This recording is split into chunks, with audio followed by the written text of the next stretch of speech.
Hey folks, here I am. Thursday. Cheers, people. Cheers. 28th of March. Once again, well, no, actually, I do have something. Just waking up. It's early, actually. It's right after 7. Just decided to get up.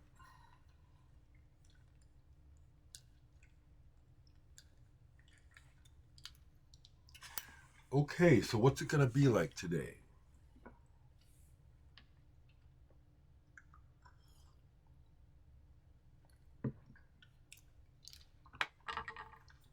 I'll take a look at the comments in the section in a second.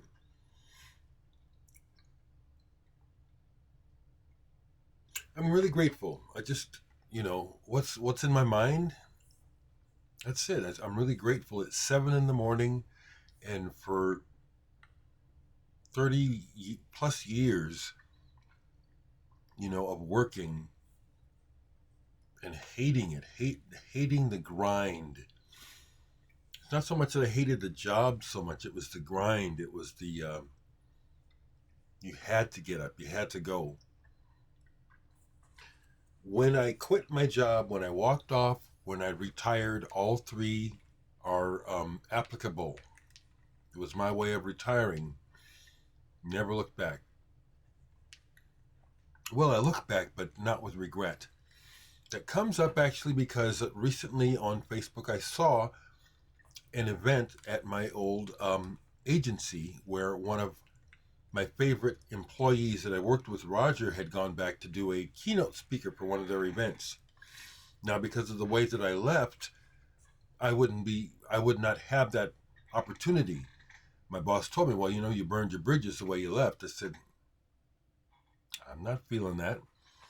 And so, for an opportunity like that to no longer be available to me because of the way that I left, that's fine.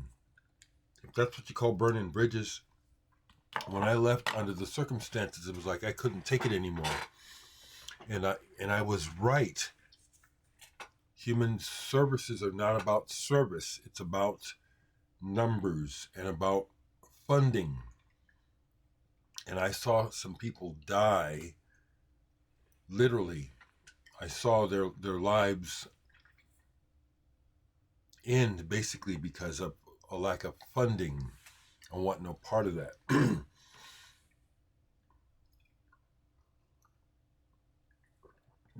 that's that's what's on my mind. So to switch it to music, I received the latest package from Discus Music, 2 CDs. I could have prepared for this, but this is my initial impressions. And Carla, I hope you see this, Carla Diratz. Her new Carla Diratz and the Archers of Sorrow. Blue Stitches is her latest release on Discus Music. Just got it yesterday, but I listened to the whole thing once through. This sort of work needs more than one listen. This is about the blues, but not in a real obvious. Well, what I'd like to say, because you all people know that I'm not drawn to the blues. It's in my DNA. Blues is part of life, but I try to not play the blues. So to get back to Carla and what they're doing here is they play the blues and then they deconstruct the blues. Now, I like that both happen.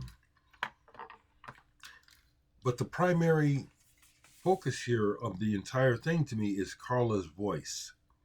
Carla has a voice that has the sound of someone who has lived a lot of life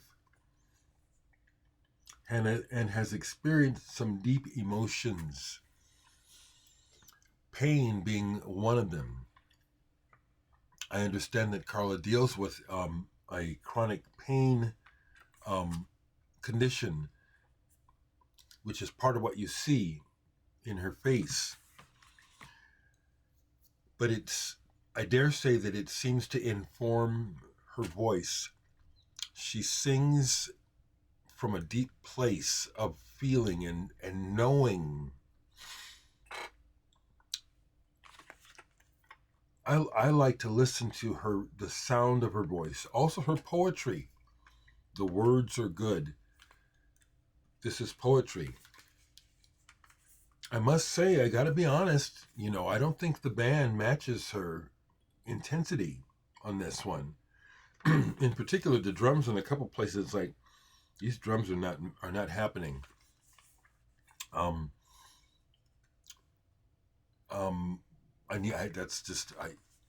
Carla, if you see this, you know that I'm going to be honest. I have never met Carla, but I have had the great pleasure of working with her. I'm on an album that she did with Mark Stanley, and I'm on one track, and there's a video for it. We almost met. A few years ago, she was going to try to come and meet me, but the distance was too far.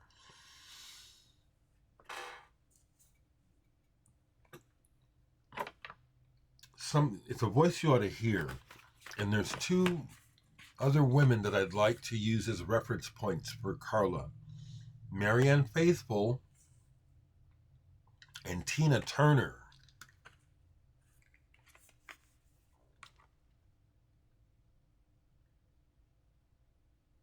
I think Carla Diratz is probably a pretty special person, and one of those people that it would be lovely to actually meet. It's not so much that I think that we have a lot in common. I think I can feel her soul. That's what I'll say. So even though I've listened to this only once all the way through, I want to highly recommend for you folks, especially folks that like the blues, and you other folks who like stuff like Nico, Marianne Faithfull, you like a strong female presence in music, check out Carla Diratz. The other one they sent to me is Shiver meets Matthew Bourne Volume 2. This is the second one I have. Interesting that the first one still isn't on Discogs. My first impression of this is good. It's from the same session as the other one, and this is good. There's some straight jazz piano playing on here, but it's number 2, Flight of the Leather Bird, that kind of reminds me of something that I heard recently by the Young Gods from Switzerland, and also a little bit like Super Silent. This is pretty cool. First impression, it's pretty cool. That's what I can share new music-wise for you, huh? Good to see in the comments yesterday that Pat Bullock is alive and well. I will try later today to call him, because the times that I've called his phone, I get a strange message that, it's an odd one. It's the only time I've ever heard this sort of message about the phone. So it's interesting. For the second time in recent times, someone has asked me about Sufjan Stevens. He's all right. I don't know why. Well, okay, I'll bring up Jenna. Jenna Morrison was in Sun Ambulance with me, and she had a band Conduits after that. She loved Sufjan Stevens, and so I would listen to him with her. But it never touched me. And the music is okay, but like I say, your words are not enough for me. Good words are not enough. It's not that I don't care. In many ways I don't. I care about the person. But all this, that's what it is, Let me hear your music. And his music is all right. The thing about singer-songwriter music is that at my age, the singer-songwriter stuff that is in my collection has a lot to do with what was happening in my life at the time, experiences, and people. My interest in singer-songwriter is very low. There's a lot of it going on. Like someone brought up this Adrian Lenker, is that the name? I checked this person out. Yeah, I check all this stuff out. The music is what really captures my interest, not your words. So, there are standouts, okay, but mostly it's the total picture. So, Subjan, if there's some kind of special song, a song, a particular song will do it for me. And I haven't heard one from him that does it for me. I haven't heard one from Mac DeMarco that does it for me. I have heard it from Chelsea Wolfe. I don't need to buy her records, but I've heard her and caught that. It's like, oh yeah, this is cool. I like this vibe. Okay, if that helps to explain a little bit. And when it comes to other things like country, I have no interest. All this hubbub about Beyonce breaking into country music, well, again, it just points out the whole ridiculousness of racism. Black people, just like Chinese people and people all over the world, helped to create that music in the first damn place, as well as creating the banjo. So it's just utter insanity that there's even anything to be said about a black woman making country music. And I've been listening to country music since I was a little boy. I don't like it. I like certain songs and I like people. And here's what I got to say. In a live setting, all music is on a different level for me. I can experience it. If it's happening, I'll experience it. Same as with playing. There's a lot of music that I don't want to listen to. But if I play it with you, the experience is different. Being a part of the David Nance Mode Sound Group is an example. I really like David. I recognize his songwriting talent. But he is a person I vibe with. And so playing the music with him and the other people is wonderful. I love doing it. I don't necessarily like listening to it when we're not playing it, okay? Just thought I'd try to explain that. So a couple records got played yesterday. Not too much. Here's one. Japanese band, T-Square, 80s. This is similar to Hiroshima, but I don't like Hiroshima. Hiroshima is too bland and it's trying too hard to please and be palatable to a large audience. And so it's almost like it's tasteless. This is an example of that, but done right. Like Yellow Jackets, okay? It's instrumental, but it's mostly upbeat. It's very colorful and melodic. These guys can play and they show their chops. The guitarist is good. He plays a couple of solos on here. It's like, wow, that's really inventive. And then the keyboard player is so good that at times you wonder, did he really play that run or did they program that? I have to program the runs that I do. There's two of them on Interlude where I couldn't play it. It was too fast, but I wrote it, so I programmed it. And some of that sounds like that on here, but I really like this album. Played both sides. Truth is the name of the album, but it's kind of light and ultimately it's like background music, but there's such good playing that it can draw your attention. That's what I'll say about that. I guess I was in that vein. Sort of a jazz rock fusion thing going on. Spheroe. This one always makes me think of John Coltrane, 68. Hope you're doing okay, my friend, if you're watching. Still love you and care about you. All you people who've been watching me forever. I'm not a sentimental person who has to be getting back in touch with you all the time. Hope you're okay. That'll come up, but it'll take a long time for it to happen. But I still care about you. even if you're not hearing from me, and that's a message to all of you folks. Like I just recently watched Carm. I hadn't watched him in a long time, but I love him. Okay, I haven't heard from Jen from Holland for years. Hope she's okay. Hope she's still alive. I can think of other folks. I just heard from DJ Trish. But I love all of you people. Anyway, this is a French band, or they were out of France. Fusion. I think they only made 2 albums. This is very good. Very good. It's in the vein of Return to Forever, but they don't sound like that. But they can play and they can write. Spheroe. So I played that almost all the way through. Another one along those lines is this Dutch band, Spin. I first encountered this in high school. I don't know if Everett's still watching me, but Everett, if you see this, Doug, the records that he got from the radio station, each of us got some records. This was one that he got. So that was the first time I heard this. I was covetous because it was like, man, this is really good jazz rock.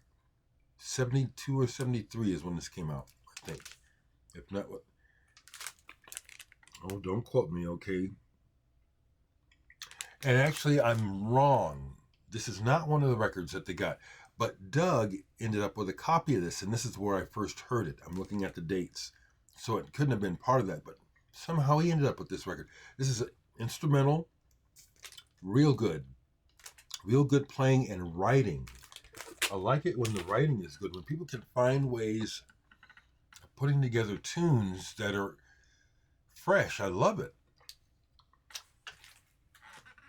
2 more, okay? Or is there more? Yeah.